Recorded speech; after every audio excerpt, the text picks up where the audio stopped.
good afternoon. No pressure about being the last speaker, but hopefully we've all had coffee and we're feeling refreshed and ready to listen. So my details were also omitted from the information pack. I won't take it personally, that's fine. But for those of you who don't know, my name's Shabana Kausar and I'm the National Schools Engagement Officer for an organisation called Women's Aid.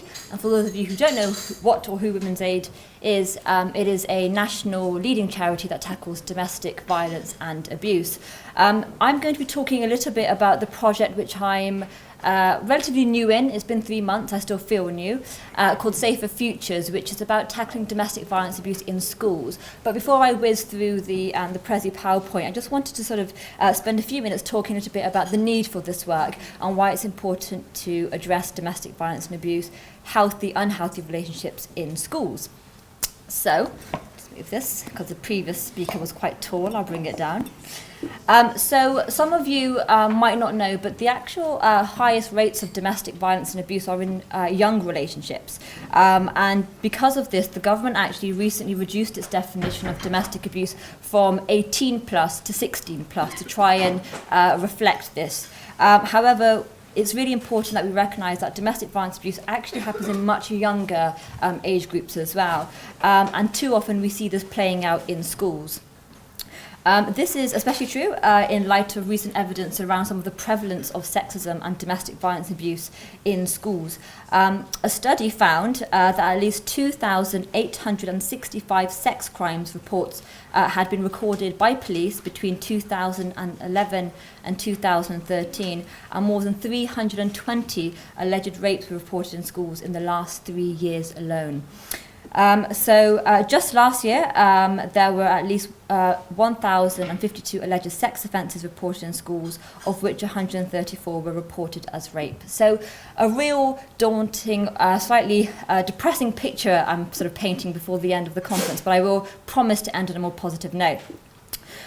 Furthermore, an investigation by CYP Now has also revealed that more than 1 in 3 police forces in England has cut back on numbers of officers based in schools since 2012.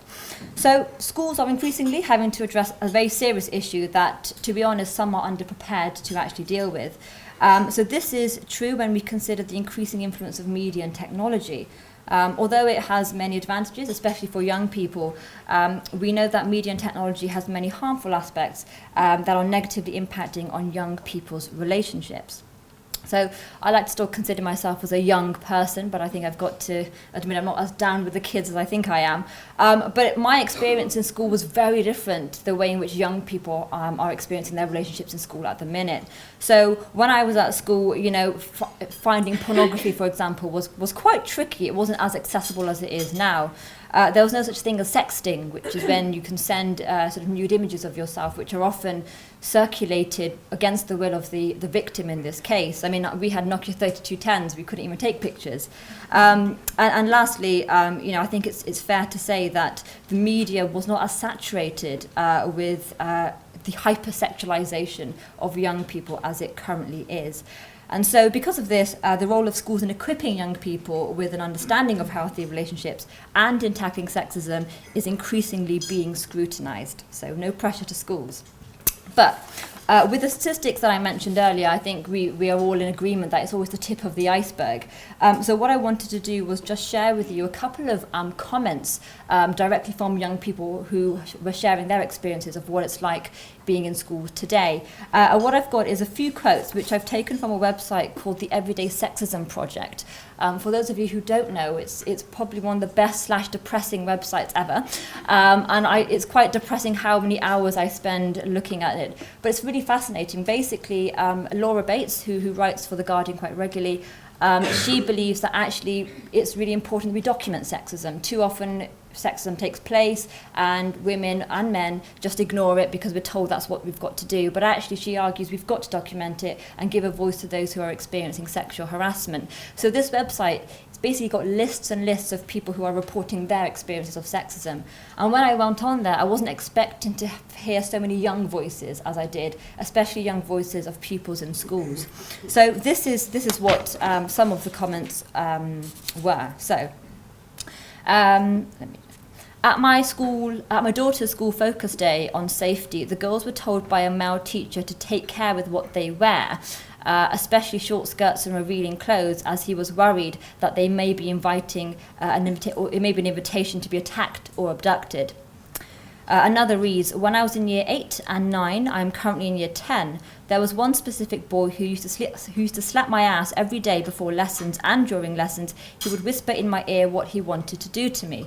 The scary thing was that everyone in the class saw and knew, but I had to constantly laugh it off with everyone else.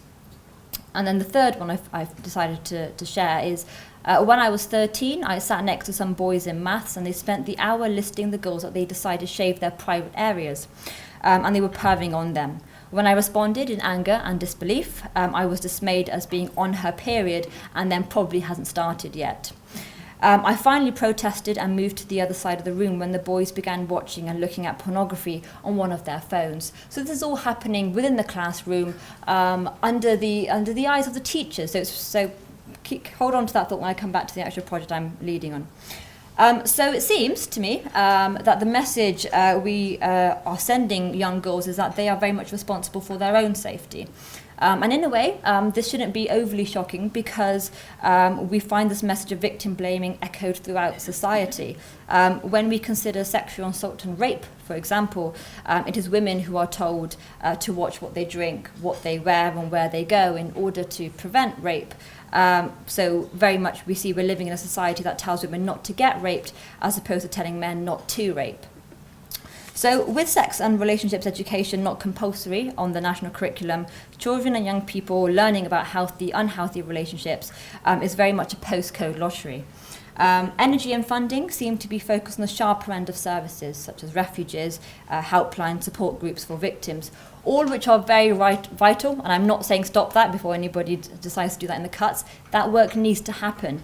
But actually we need to actually challenge the culture in which gender-based violence exists. Otherwise we're continuing to be firefighting. Work in schools, therefore, is vital, as it places the emphasis on taking a preventative approach with a captured audience. Some schools are doing some great work, so it's not me here standing up having a go at schools. There's some fantastic work happening, and we've really got to recognise and acknowledge that. But we also need to recognise that some schools are failing their pupils. And rather than let the schools crack on with dealing with a very large, serious issue, it's important that schools are supported by external agencies in addressing sexism and gender-based violence. So, on a slightly more positive note, I wanted to briefly speak about the project that I'm leading on, which aims to provide exactly this support for schools. As I mentioned earlier, it's called the ICAP Safer Futures project, and I'll just give you a very whistle-stop tour of what we aim to do. So, it's a national project that aims to build networks between local schools, specialist domestic violence services and local authorities, so very much that multi-agency approach. To ensure that healthy relationships education is delivered responsibly and effectively in schools across the country. And this is really important because there's some schools that are doing some work, and it's fantastic. There are other schools who suddenly have to deal with a disclosure, they get really nervous, they pick up the phone and go to the first organisation who they find on the internet. And it's really important that the people going into schools are regulated and are actually sending the right message to the young people and the teachers. So it's about sort of creating a robust system. Why work in schools? So I've mentioned this already, but there are some of the highest rates of domestic violence abuse in young relationships. There's a real need for preventative work. It's actually about working with young people and kind of getting in there early before their attitudes are created around sort of gender roles and sexism. So it's working in preventative capacity, which is very important. Captive young audience, they're not going anywhere, and it's really important that we recognise you've got this vast, diverse group of young people who can really benefit from this work. And also, really important, schools are actually obligated under various acts to do this work. Even though SRE, sex relationships education, isn't compulsory, there are a number of laws in place that mean young schools have a responsibility to safeguard and protect their pupils. And lastly, schools actually want to address the issue. In the work that we've done, often we go in and they're like, oh, okay, we needed this, we want this support, but actually we're really nervous. If we run a workshop and suddenly we get loads of disclosures, what do we do with that? It's a bit like opening a can of worms and not quite having the resources to deal with it. So it's really important that we recognise schools want this work, we've got to work with them.